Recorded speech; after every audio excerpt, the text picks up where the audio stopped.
Hey everyone, welcome back to PNC Learning. I'm Jack, and if you're thinking about becoming a licensed insurance broker in Ontario, this video is exactly what you need. Today, we're breaking down everything you need to know about the RIBO Level 1 exam in 2025. And trust me, there have been some major updates that you need to know about.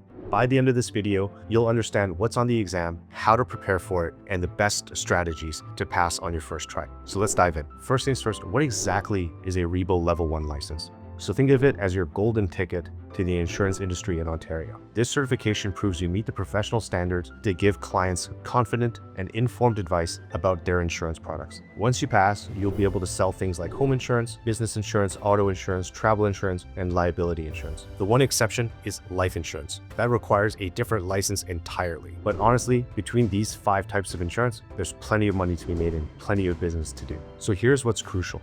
Starting January 1st, 2025, RIBO completely revamped their exam blueprint. This isn't just a minor tweak, it's a major overhaul that focuses on 3 key areas. Competencies. So what are the actual skills and behaviors you need as a broker? Cognitive skills, your ability to identify, understand, and apply concepts, as well as content areas. They've changed how the skills that they teach in the course will map to the real-world situations you'll face daily. So if you're taking the exam in 2025 or later, you want to make sure that your study materials reflect these changes. Using outdated prep materials is like studying the wrong subject entirely. If you're a student of PNC Learning, we've already updated our course materials. So if you're enrolled in our course, you already have the latest notes, lecture slides, all that kind of stuff. So here's some fantastic news for you. The RIBO exam is partially open book. So during your test, you'll have access to a comprehensive PDF with some essential resources, including the Ontario Auto Policy Number 1, RIBO bylaws, the RIB Act, as well as Ontario regulations. But here's the catch, and this is important. You can't just rely on looking everything up during the exam. You need to be familiar with these documents beforehand so you can quickly find what you need. Think of it like an open book university exam. If you don't know the material,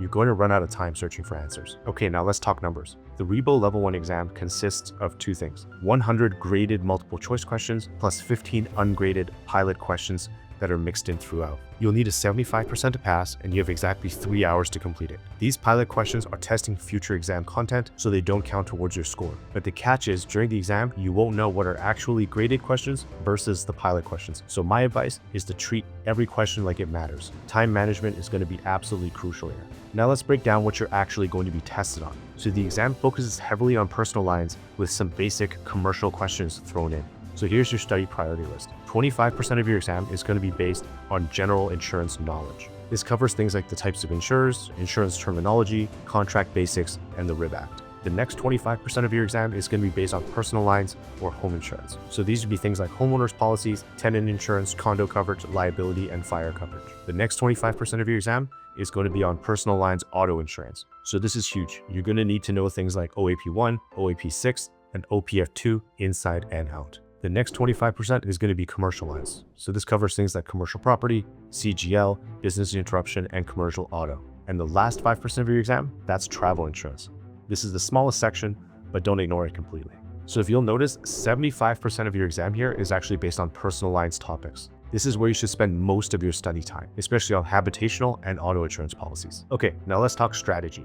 How do you actually prepare for the exam? So strategy number 1 is to master the new blueprint. Do not use old study materials. Make sure everything you're studying aligns with the 2025 updates. Strategy number 2 is to get familiar with the open book resources. Download and review the OAP1, RIB Act, and other materials ahead of time. If you're signed up for the PNC Learning course, we have a copy of this inside the download section that you can reference and get familiar with. Create bookmarks, know the layout, and practice finding information quickly. You're going to need that skill during the exam. Strategy number 3 is to focus on application, not memorization. So the exam tests your ability to apply concepts to real scenarios. So practice with case studies and situational questions, just like what we give you inside the PNC Learning course. Strategy number 4 is to take practice exams. So this cannot be overstated. Practice exams under timed conditions will prepare you for the real thing. A structured prep course makes all the difference here. It provides expert guidance, up-to-date materials, and practice questions tailored to what you're going to see on the new exam and tailored to this new exam format. So let me leave you with 3 final tips for the day. Tip number 1, arrive early and bring multiple forms of ID. Tip number 2, read each question carefully. Some are designed to test your attention to detail. Tip number 3, if you're unsure about an answer, flag it and come back to it later. Don't get stuck on one question. There's also no negative grading, so there's no penalty for just guessing if you don't have time to answer all the questions. You definitely don't want to leave any question unanswered on the exam. So remember that passing the RIBO Level 1 exam isn't just about getting a license. It's about starting a rewarding career in an industry that's always in demand. Insurance brokers help people protect what matters most to them, and that's incredibly meaningful work. If this video helps you understand the RIBO exam better, smash that like button and subscribe for more insurance industry content. Drop a comment below if you have any questions about the exam. I read every single one and I try to respond personally. And if you're ready to start preparing seriously, check out our comprehensive RIBO 1 course. The link is in the description below. It's updated for 2025 and includes everything you need to pass your exam on the first try. Good luck with your studies, and I'll see you in the next video.